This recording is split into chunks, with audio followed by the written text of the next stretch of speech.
what we'll talk about next, we'll put together our like a combined Ashes 11 from both squads, and we'll do it jointly. We don't have to do individual ones. But I think what we might come out with at the end of this probably just highlights just how kind of conflicting of a series this might actually have been, with who actually makes this 11. I don't know whether you want to start with. Do you want to start with some opening batters? And I mean, there's probably two that you're going to pick. I don't really think there's a great deal of conversation involved when it comes to this. Yeah, I don't mind taking the opening batters because I'm sure that you'll hopefully be in the same camp. I mean, it's Khawaja and Crawley, isn't it? They're the two leading run scorers. Very almost opposite ends of the scale in how they've accumulated their runs. I think Khawaja's taken over double the amount of balls that Crawley has. Crawley's striking at, he's averaging over 50, striking at 89, and Khawaja's probably striking at 50 or whatever. So, yeah, I think they'd be the two openers for me. Yeah, would you agree with that? Yeah. Khawaja's done exactly what I thought Khawaja would do. Just does a Khawaja, scores and just accumulates runs. People turn around and go, he scored 40 of 150 balls, and people are like, well, that's a bit boring. It's like, well, yeah, but it is Test cricket. Like you are allowed to do that. And Crawley,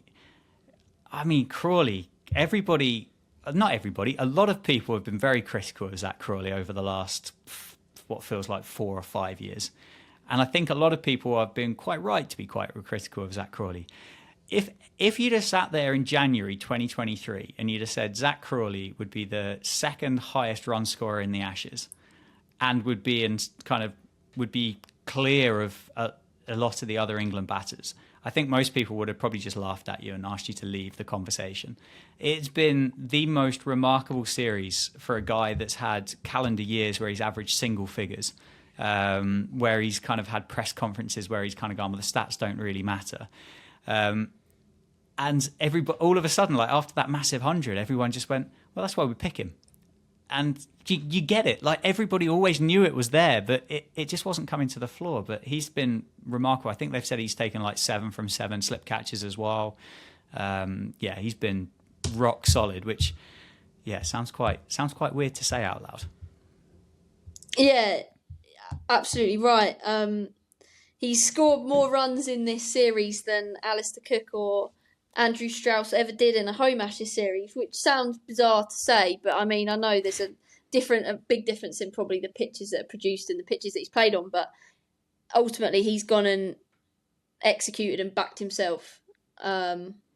Especially, that big 100 at Old Trafford was impressive. And I'm like you, it's one of those, when he first scored that massive, it was a double ton at Southampton, wasn't it? Early in his Test career. 2-6-3, wasn't it, against Pakistan, I think? And that was so impressive. Like, you can clearly see, like, he's a really aesthetic player to watch because his height, I don't know what it is, but the way he leans into a cover drive or on drive, whatever, it's really impressive. And it's interesting because there's probably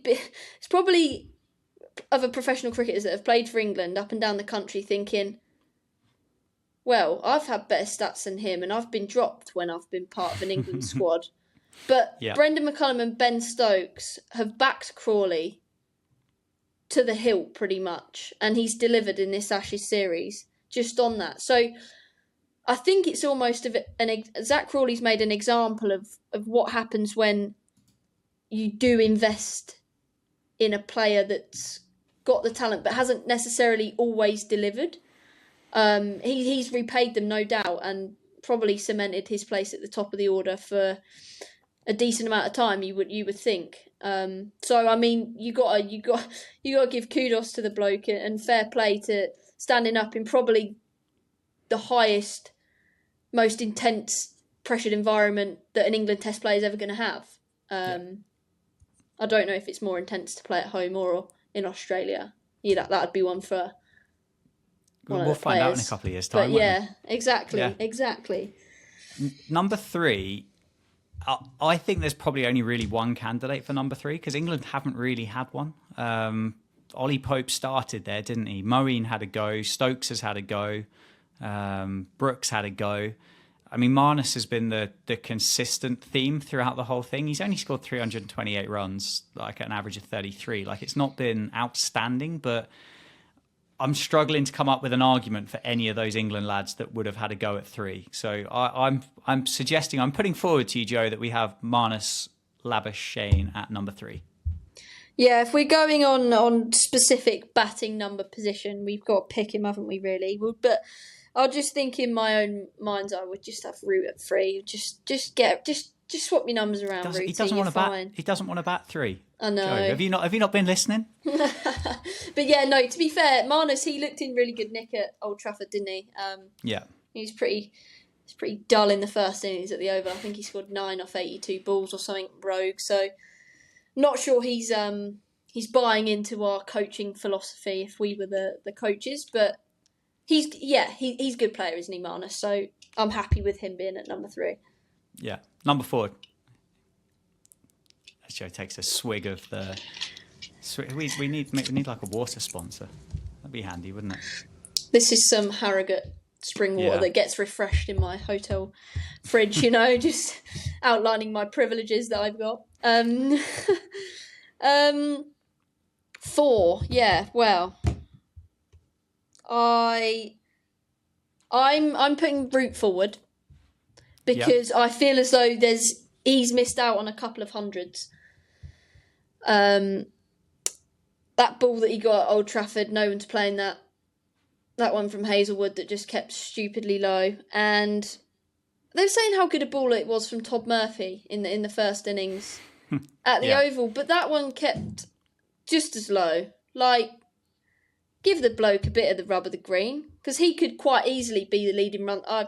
If he scores more than 100 in both of those innings, he could quite easily have been the leading run scorer in the series. So, yeah, I'm proposing Root.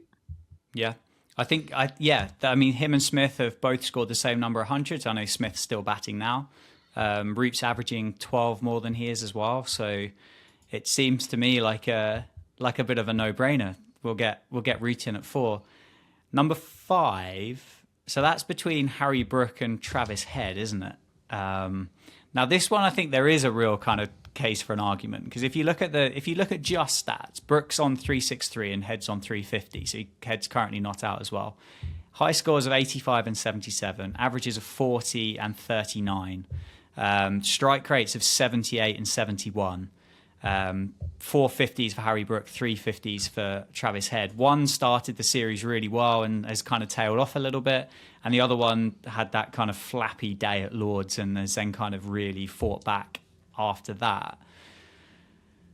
I'm going to go Travis Head. I'm putting Travis Head forward, and my reason for this is I think if there was a better management team around him, i.e. the Dan and Joe kind of management team, we would have made sure that he didn't shave that moustache off by mistake, because that was clearly the kryptonite to Travis Head, because he's gone out there afterwards without the moustache and he's batted like an absolute drain pipe for a couple of test matches. The tash is starting to come back and he's starting to get a bit better. So if we'd have kept the tash throughout the entire series, I think we'd have been talking about Travis Head the whole way through anyway. So what you're saying is that we need to make sure that there's a high-end beard salon type. Oh no! Don't even to keep don't the even tash try on. and don't even try and pretend, Joe, that he even does any kind of shaving or any grooming of it whatsoever. It was just there. It just existed. It was just a slug on his upper lip, and that is the only reason for his success. Precisely. Well, there's a direct correlation between success and a bit of a ropier couple of test matches. That's all I'm saying. Yeah, I've watched him quite a bit in the Australian summer when I was over there, because obviously, yeah, all the tests are on at silly o'clock, aren't they? If you're in England, and no one over here is watching Australian test matches in Australia. Let's be honest. So he was really impressive over there. So he's one of those, you know, he's got that kind of aggressive way that he goes about his batting within him. And yeah, we saw it at the start, and he's just tailed off a bit. Yeah, it's a flick of a coin for me for 5 because I think Brooks done really well. I mean, I was watching. I've not actually caught that much of this Test match, but I've managed to watch kind of the roundup highlights, and oh my word, like Harry Brook on in the first innings at the Oval, I was just like, phew, boy can play. But yeah, head. We'll go with head. That's fine. Amazing. Pick us a 6.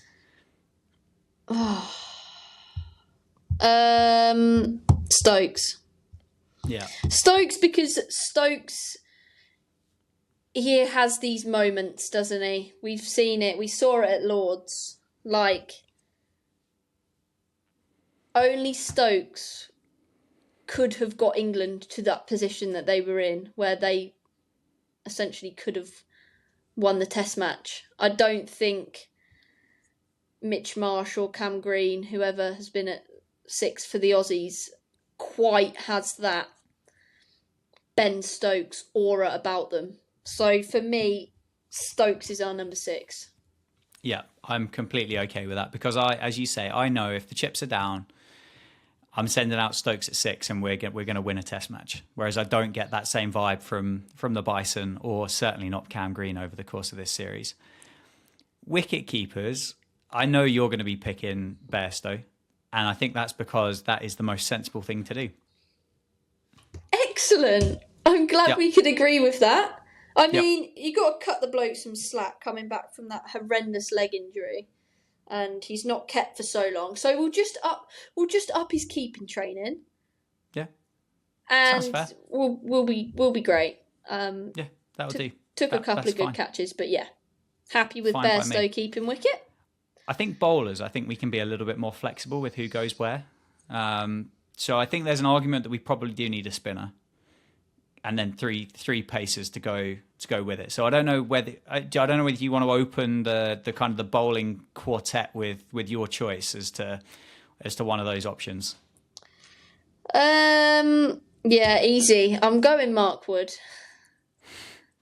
I can't look past him. I have to pick Woody. If England could have had him for all 5 tests, then we could potentially have had a different conversation a little bit earlier. You know how much pace is the difference point in Test match cricket, how much of an impact it has. So yeah, Woody, and nice. He's just an absolute rare breed, isn't he? And he'll just keep everyone entertained. Yeah, I think he's good for morale. I'm going to chuck Stark in there. Easy to kind of pick him. He's at the top of the charts, isn't he? He's played 1 test less as well. Bowls rockets, swings the new ball, reverse swings the old one, hits some dingers as well. So let's have Stark in there as another seamer. Yeah, then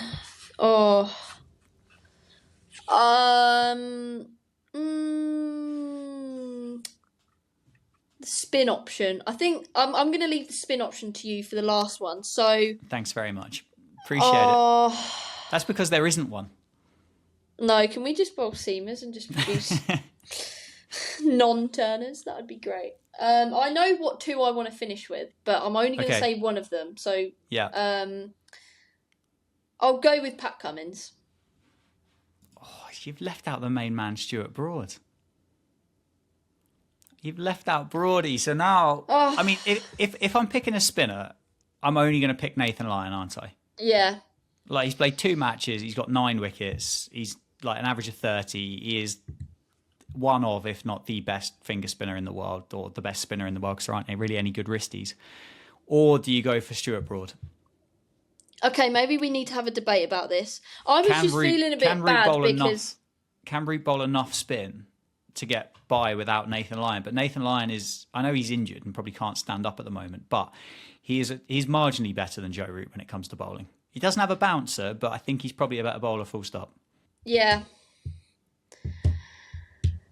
Okay. Broad has to be in it, doesn't he?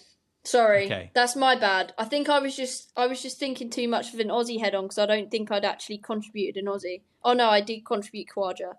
No, yeah, you did, and you agreed with Travis Head as well, begrudgingly. Begrudgingly agreed with Travis Head. No, Broad's in. Okay, fine. In which case, then I'll chuck Lyon in there as well.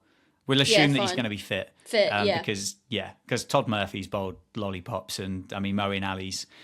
Somehow Moeen Ali's got more injuries than Nathan Lyon, but Moeen Ali's still part of this test series, and I don't quite understand how that's worked. But there you go. Was it Crawley, Khawaja, Marnus, Root, Head, Stokes, Bairstow, Wood, Stark, Broad, and Lyon?